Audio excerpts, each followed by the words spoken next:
हरिः ఓం శ్రీ గురుభ్యో నమః.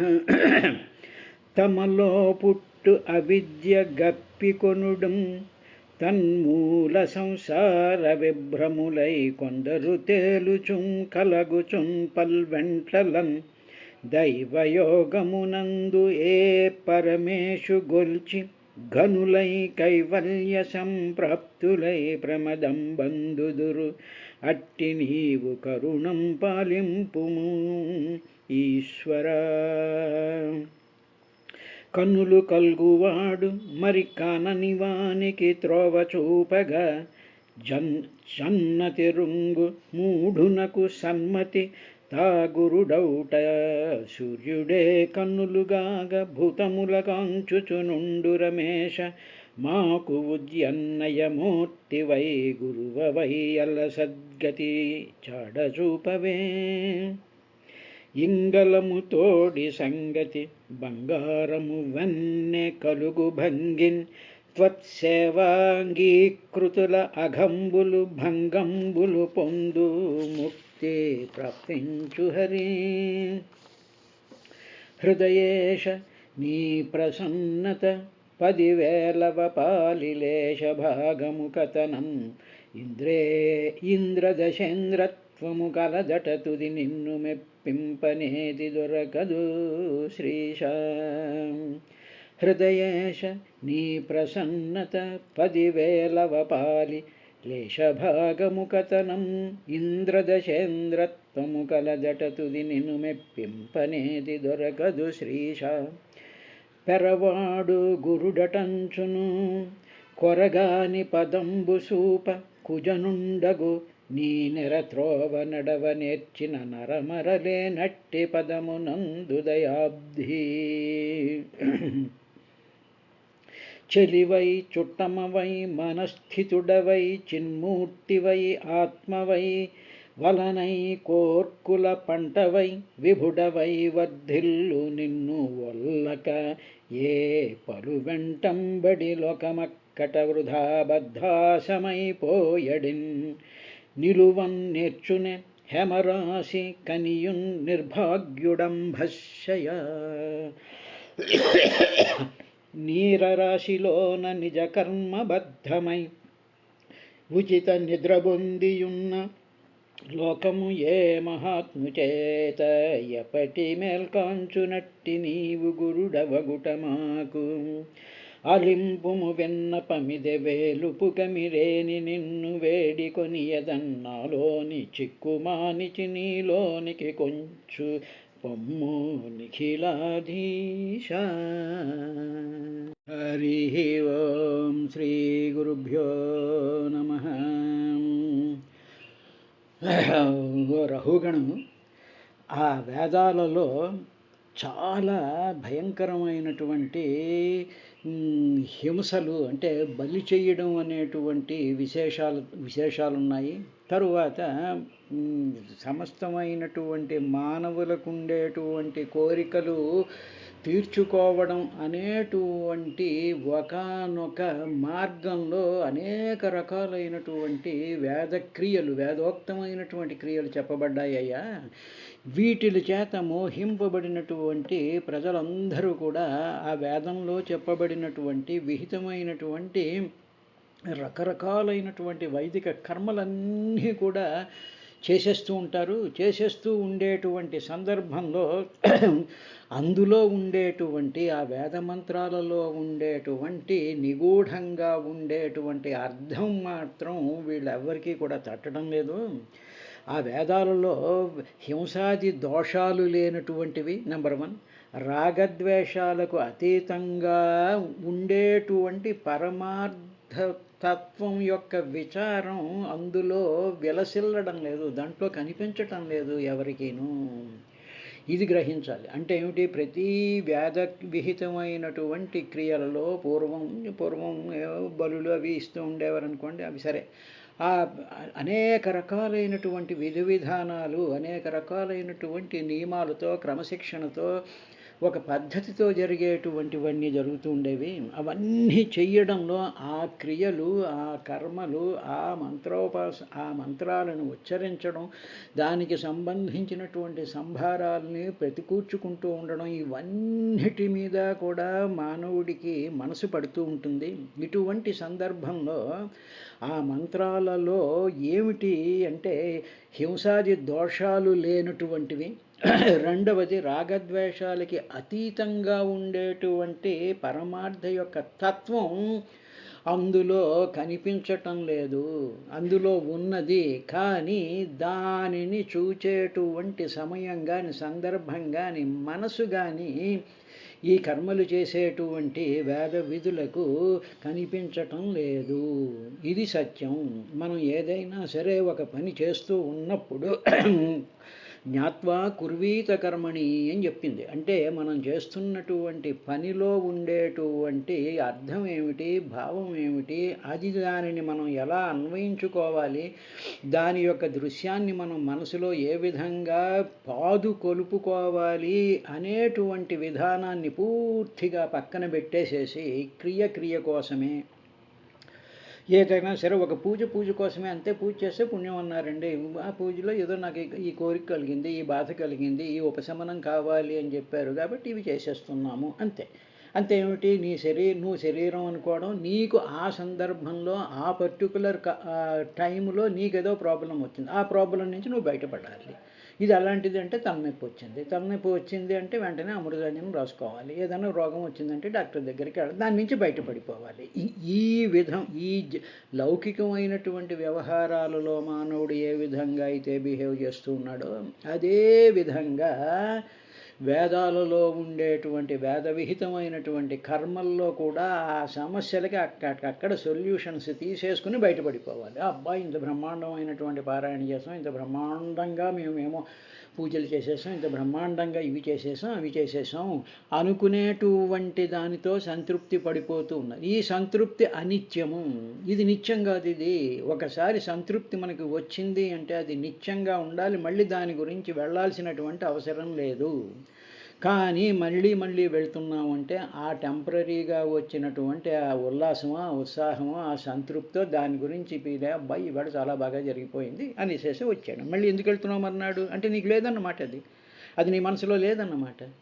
అది ఉంది అనుకుని అటువంటిదే వస్తుంది అనుకునేటువంటి, అందుకంటే సంకల్ప ప్రభవాన్ కామాన్ అని భగవద్గీతలో చెప్తాడు. సంకల్పం వల్ల పుడుతూ ఉంటాయి. సంకల్ప ప్రభవ కామాన్, కోరికలు సంకల్పాల వల్ల పుడుతూ ఉంటాయి. ఇప్పుడు నువ్వు చేయాల్సింది ఏంటంటే ఆ సంకల్పాల దగ్గరే కట్ చేసి పారేస్తే నీ మనసు ప్రశాంతంగా ఉంటుంది అని ఉపనిషత్తులు చెప్తున్నాయి, భగవద్గీత చెప్తోంది. ఎన్నో రకాలైనటువంటి మహాత్ములైనటువంటి వాళ్ళు చెప్తూ ఉన్నారు అనేటువంటి విషయాన్ని వీళ్ళు గ్రహించటం లేదయ్యా అంటూ తర్వాత నతస్య తత్వగ్రహణాయ సాక్షాత్ వరీయసీరపి వాచః సమాసన్ స్వప్నే నిరుక్త్యా గృహమేధి సౌఖ్యం నయస్య హేయానుమితం స్వయం సాత్. నేను చెప్పానుగా, వ్యక్తి కళలో సుఖం అనుభవిస్తాడు, కానీ అది అనిత్యమైనటువంటి అనుభవమే కదా. అప్పుడు కళలో నువ్వు అనుభవిస్తున్నంతసేపు అది నిత్యమే కదా, సత్యమే కదా, నీకు అనుభవిస్తున్నావు కదా. కానీ ఎప్పుడైతే నువ్వు మేల్కొన్నావో ఆ అనుభవం ఉందా నీకు, ఆ అనుభవాన్ని మళ్ళీ నువ్వు ఇప్పుడు అనుభవించగలవు. దాన్ని చూసి నవ్వేసేసి ఏంటండి కల్లో ఇలా వచ్చింది, ఏదో తినేసాం, పరిగెత్తాం, ఇక్కడికి వెళ్ళాం అనిపిస్తూ ఉంటుంది. అదే విధంగా ఆ అనుభవాన్ని విశ్లేషించుకున్నట్టయితే గృహస్థాశ్రమంలో చేసేటువంటి పారాయణలు, యజ్ఞాలు, వ్రతాలు, తీర్థయాత్రలు, ఈ రకరకాలైనటువంటివన్నీ కూడా వాటి వల్ల కలిగేటువంటి సుఖం కూడా అదే విధంగా అనిత్యము. స్వప్నే నిరుక్త్య గృహమేధి సౌఖ్యం. గృహమేధి అంటే గృహస్థాశ్రమ ధర్మంలో వచ్చేటువంటి ఈ కార్యక్రమాల వల్ల వచ్చేటువంటి సౌఖ్యం, సుఖం అది అనిత్యము. నయస్య హేయానుమితం స్వయం సాత్. అది కూడా అనిత్యము. అది కావున అది విడిచిపెట్టదగినది. అని చెప్తూ ఉన్నా సరే వ్యక్తి తనంత తానుగా నిశ్చయించుకోలేకున్నాడు. ఇది వదిలేయాలి అని అనుకోవటం లేదు. ఎందుకు అనుకోవటం లేదు అంటే దానికి పూర్తిగా మోహానికి పూర్తిగా లొంగిపోయి ఉండడం వల్ల, నీ మనసు నీ కంట్రోల్ తప్పేయడం వల్ల, నీ ఇంద్రియాలు విజృంభిస్తూ ఉండడం వల్ల ఇక్కడ మంచి పన చెడ్డ పన, ఇది పుణ్యకార్యమా అపుణ్యకార్యమా అని కాదు, మన మనసుని మనం విశ్లేషణ చేసుకోవాలి అనేటువంటి వ్యక్తి తనంత తానుగా నిశ్చయించుకోలేకున్నాడు. వేదాంత వచనాలు గొప్పవే, వేదాంతం చెప్పినటువంటివన్నీ గొప్పవే, అవన్నీ చెప్తూనే ఉంటారు, కానీ వాటిని వినకూడదు అనుకుంటారు. అవి గొప్పవైనా సరే అవి మనకి సంబంధించినవి కావు అనుకుంటారు. అట్టి వ్యక్తి ఉన్నాడే, ఇలాగ పరుగులు తీసేటువంటి వ్యక్తి ఆ వచనాలని బట్టి తన యథార్థ స్వరూపాన్ని తెలియజాలడు. ఎన్ని చెప్పినా సరే తను అసలైనటువంటి, నువ్వు బలహీనంగా ఉన్నావు, మోహపడుతూ ఉన్నావు, నిగ్రహం చేసుకోవాలి అని మనం ఎంత చెప్పినా సరే తన యథార్థ స్వరూపాన్ని తెలుసుకోలేకుండా ఉన్నాడు. నయస్య హేయానుమితం స్వయం సాత్, నా స్వయం సాత్, తనంతట తానుగా తెలుసుకోలేడు అని చెప్పిన తర్వాత ఇక మనసు దీనికి కారణం ఏమిటో చెప్తూ ఆయన, యావన్ మనోరజస పురుషస్య సత్వేన వా తమసా రుద్ధం చేతోభిరాకూతిభిరాతనోతి నిరంకుశం కుశలం చతరం వా. యావత్ ఎంతవరకైతే వ్యక్తి యొక్క మనసు ఉందే, ప్రతి మనిషికి మనసు ఉంటుందిగా, ప్రతి జీవికి కూడా మనసు ఉంటుందిగా, మనిషి అనేమిటి ప్రతి జీవికి కూడా మనసు ఉంటుందిగా, ఆ మనస్సు సత్వరజస్వ గుణాల వశమైపోయింది. ఆ మనసు అంతవరకు ఆ మనస్సుపై అతనికి నిగ్రహం ఉండదు.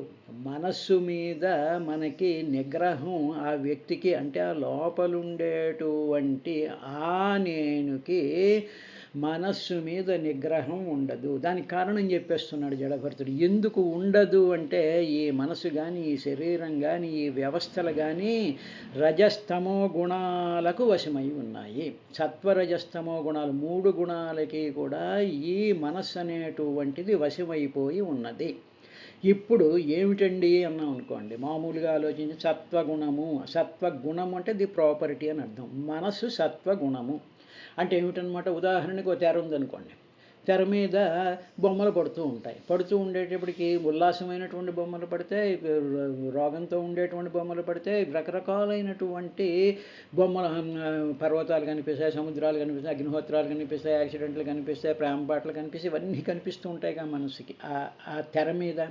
ఇప్పుడు తెర ఎప్పుడు కూడా తెల్లగా నీట్గా ఉంటుంది. తెరకు సంబంధించినటువంటివి ఇవన్నీను, తెరకు సంబంధం లేదు, ఎక్కడి నుంచో ప్రొజెక్ట్ చేస్తూ ఉన్నాం. ఈ ప్రొజెక్షన్ ఎక్కడి నుంచి ప్రొజెక్ట్స్ అవుతున్నాయి అంటే మన మనసుల్లోకి, బాహ్యమైనటువంటి ప్రపంచంలో నుంచి మన కళ్ళు, మన చెవులు, మన ముక్కు, మన ఇంద్రియాలు అవన్నీ తీసుకొచ్చి మనోతెర మీద ప్రొజెక్ట్ చేసేస్తూ ఉన్నాయి. ఇప్పుడు ఆ మనస్సు, తెల్లగా ఉండేటువంటి తెరలాంటి మనస్సుని, నిర్వికల్పమైనటువంటి మనస్సుని, ఆ మనస్సు యొక్క గుణం ఏమిటంటే, ప్రాపర్టీ ఏమిటంటే అది సత్వగుణము. ఓకే, ఇప్పుడు రజోగుణము అన్నారు. ఈ రజోగుణము అనేటువంటిది ఏమిటంటే ప్రాణము, మనలో కదిలేటువంటి ప్రాణ వ్యవస్థ, ప్రాణము రజోగుణము. అది ఎప్పుడు కదులుతూనే ఉంటుంది, క్రియాశీలం అవుతూనే ఉంటుంది. ఎప్పుడైతే ప్రాణము అనేటువంటి ప్రాణం యొక్క ప్రాపర్టీ ఏమిటంటే కదులుట, క్రియాశీలమొగుట. కాబట్టి పుట్టినటువంటి వాడు మరణ పర్యంతము కూడా వాడిలో ప్రాణశక్తి అంటే ఆ రజోగుణం, ఆ ప్రాణమే, ప్రాణానికి ఉండేటువంటి ప్రాపర్టీని రజోగుణము అంటారు.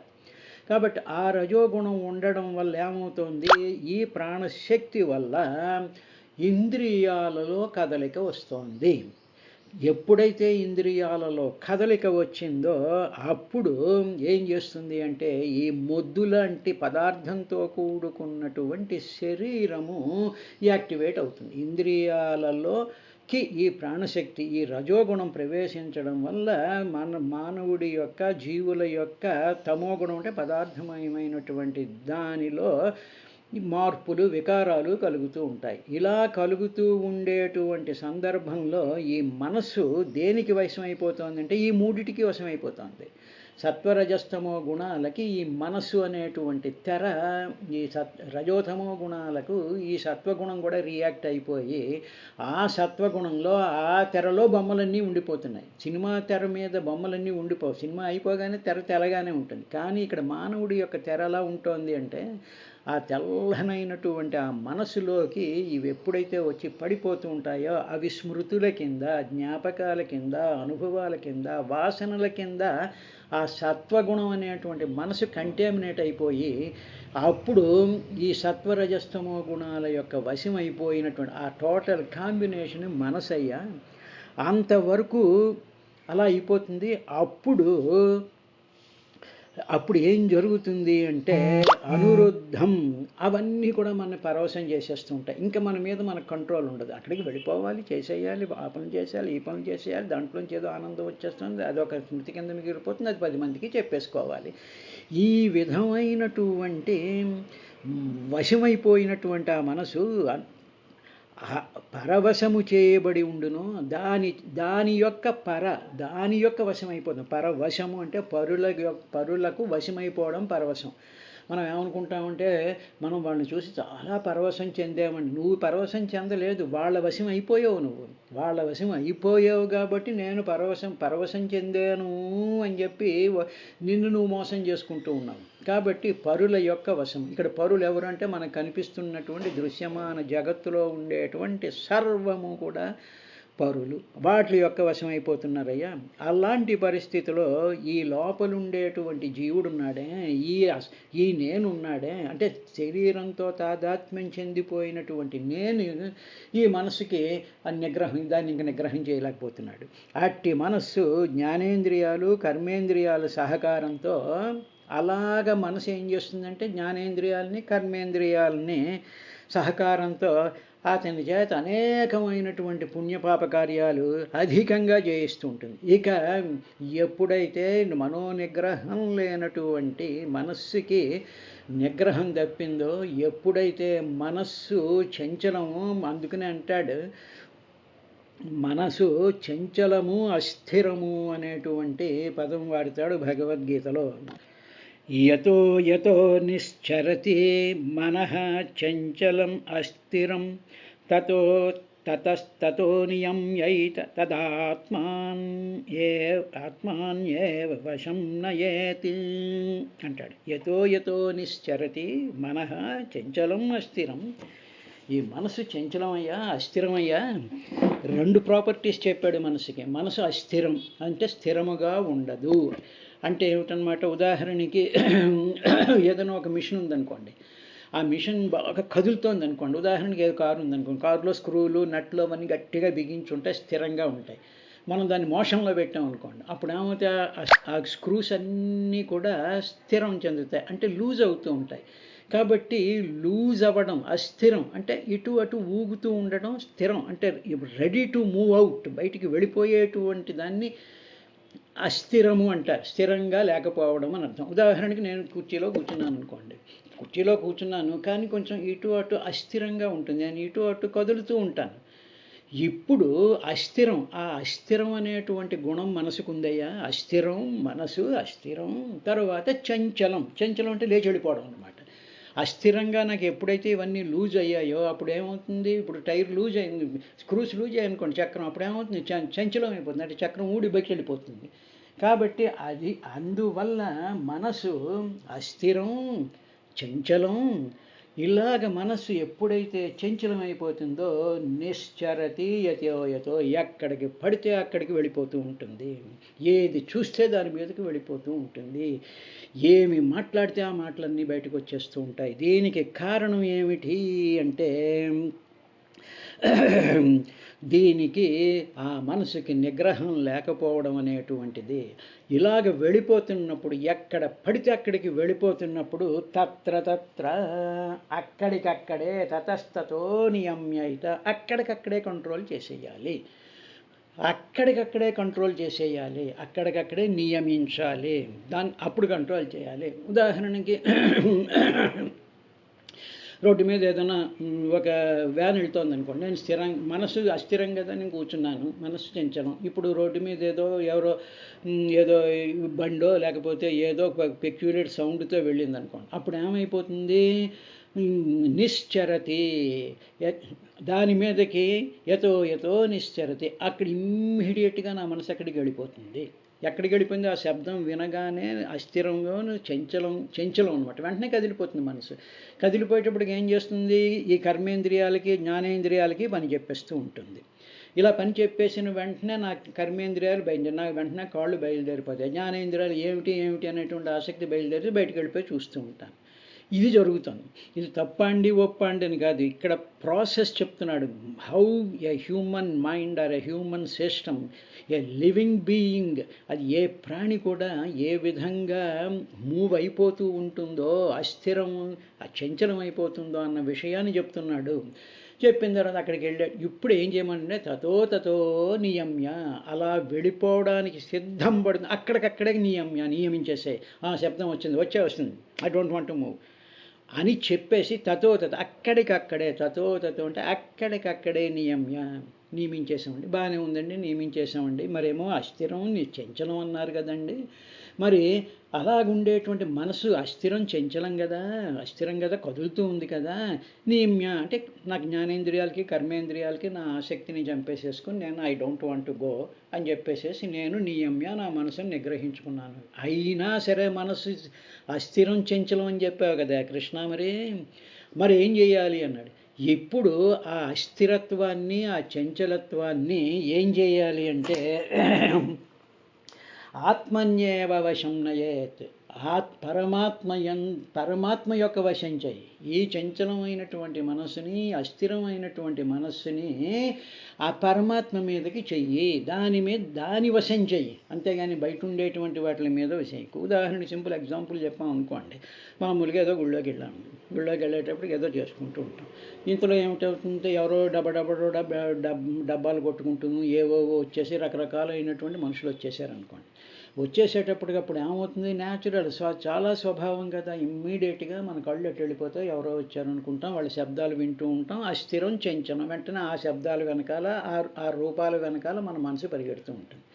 ఇప్పుడు ఇలా పరిగెట్టేస్తూ ఉండేటువంటి తతో అక్కడ ఇమ్మీడియట్గా శబ్దం వినేస్తోంది, వచ్చినటువంటి వాళ్ళని చూసేస్తోంది అని అక్కడికక్కడే నువ్వు నిశ్చయం చేసేసి కట్ చేసేసి, అక్కడ ఎదురుగా విగ్రహం ఉంది కదా, అక్కడ దేవుడి యొక్క మహద్భుతమైనటువంటి విగ్రహం ఉంది కదా, ఆ విగ్రహం దాని వశం చెయ్యి, దీని వశం చేయకు. తతో యతో నిశ్చరతి, ఎక్కడికెక్కడ పరిగెడుతుందో తతో నియమ్య, అక్కడికక్కడే కట్ చేసేసి వశం, ఎక్కడ ఆత్మన్యేవ ఆత్మలోకి నువ్వు దాని వశం చెయ్యి, వీటి వశానికి వెళ్ళకు. దానికి బ్రహ్మాండమైనటువంటి ఎక్స్పెరిమెంట్ చేసుకోవడానికి మన ఇంట్లోనూ పనికొస్తుంది, గుళ్ళోనూ పనికొస్తుంది, తీర్థయాత్రలోనూ పనికొస్తుంది. వీటిలన్నీ కూడా ఇవన్నీ ప్రయోగశాలలు. ఇక్కడ మనం ఈ ఎక్స్పెరిమెంట్ చేస్తే ఆ భగవద్గీతలో చెప్పినటువంటి ఆ శ్లోకాన్ని మనం అన్వయించుకున్నట్లు అవుతుంది. అదే విషయాన్ని యావన్ మనోరజసా పూరుషస్య సత్వేన వా తమసా వా అనురుద్ధం, ఇవన్నీ కూడా పరవశం అయిపోయేటువంటి సందర్భంలో అంకుశంతో ఏనుగంటే జీవుడు అనమాట. జీవుడు అంటే నేను దేహం అనుకునేటువంటి వాడిని అంకుశంతో పొడవాలి. నిరంకుశం, వాడు ఇంక నిరంకుశం అయిపోయాడు. అక్కడ అంకుశం లేదు, అక్కడ నిరంకుశం అయిపోయాడు. అంటే విగ్రహం లేనటువంటి ఆ మనసు చేతోభిహి అంటే జ్ఞానేంద్రియాలు, చేతనత్వం కలిగించేటువంటి ఇంద్రియ సమూహం ఉందే, 5 ఇంద్రియాలు, జ్ఞానేంద్రియాలు, ఆకూతి అంటే పని చేయడం, కర్మేంద్రియాలుగా కుశలం. దీంతో ఏం చేస్తున్నాడు? మేము పుణ్యకార్యం ఏం చేస్తున్నాం కదండి, మంచి పనే చేస్తున్నాం కదండి. మంచి పనా చెడ్డ పనా అని కాదు ఇక్కడ చెప్తున్నది. కుశలం ఇతరంచా, పుణ్యం పనులు కానీ పాపం పనులు కానీ ఆతనోతి విస్తరింపజేసేస్తూ ఉంటుంది. కంటిన్యూస్గా ఈ కార్యక్రమాలు ఆ కార్యక్రమాలు, అవి ఇవి, ఈ పూజలు, ఈ పారాయణలు, ఈ పనులు ఆ పనులు, ఇలాగ విస్తరించుకుంటూ పోతూ ఉంటుంది. కారణం ఏంటంటే నిరంకుశం మానః, ఆ మనసు యతో నిశ్చరతి మనశ్చంచలం అస్థిరం తతో తతో నియమ్య ఆత్మన్యేవ వశం నయేత్. ఆత్మన్యేవ, ఆత్మయందు, పరమాత్మయందు, ఆ భగవంతుడియందు వశం నయేత్, దాని వైపుకి నడిపించాలయ్యా. ఇది ఈ నిగ్రహం లేకుండా ఉంటోంది అని చెప్పి, దీనివల్ల ఈ మనసు సత్వరజస్తమో గుణాల వశం అయిపోవడం వల్ల అనేక రకాలైన కుశలం చ ఇతరం వా, కుశలం మంచి పనైనా సరే, ఇతరం వా చెడు పనైనా సరే, మనకి పనికొచ్చినా మనకి పనికి పోయినా, మనకి సంబంధం ఉన్నా మనకి సంబంధం లేకపోయినా, మనకి అవసరం ఉన్నా అవసరం లేకపోయినా, ఏవేవో ఈ మనసు కంట్రోల్ లేకపోవడం వల్ల ఈ విధంగా జరుగుతుందయ్యా అని చెప్పిన తర్వాత, స వాసనాత్మా విషయోపరక్తో గుణ ప్రవాహో షోడశాత్మా బిభ్రత్ పృథగ్జ్ఞామభిరూపభేదమంతర్బహిష్టస్వం చ పురైస్తనోతి. మనసు అంటే ఏమిటో ఆయన క్లియర్గా డెఫినేషన్ చెప్పేస్తున్నాడు. మనస్సు అంటే వాసనల సమూహం. మనకు ఉండేటువంటి వాసనల్ని బట్టి మన రియాక్షన్స్, మన పనులు, మన ఆలోచనలు, బుద్ధి కర్మానుసారిణి అని చెప్పారు కదా స్వామివారి నిన్న. ఆ విధంగా ఇంద్రియ భోగాల యందు ఆసక్తి అయినటువంటి, అంటే ఇంద్రియ భోగాలు అనమాట, మనకు సంతృప్తి, మనకు ఆనందం, మనకేమో వాళ్ళ పొగడ్తల వల్ల వాళ్ళ తెగడ్తల వల్ల కలిగేటువంటి వికారాలతో దీనితో కూడిపోతూ ఉంటుంది అనేటువంటి విషయాన్ని చెప్పాడు. రేపటికి ఈ శ్లోకాన్ని విస్తారంగా చేసుకుని తర్వాత ఆయన ఏం చెప్పాడు అనేటువంటి విశేషాన్ని చూద్దాం.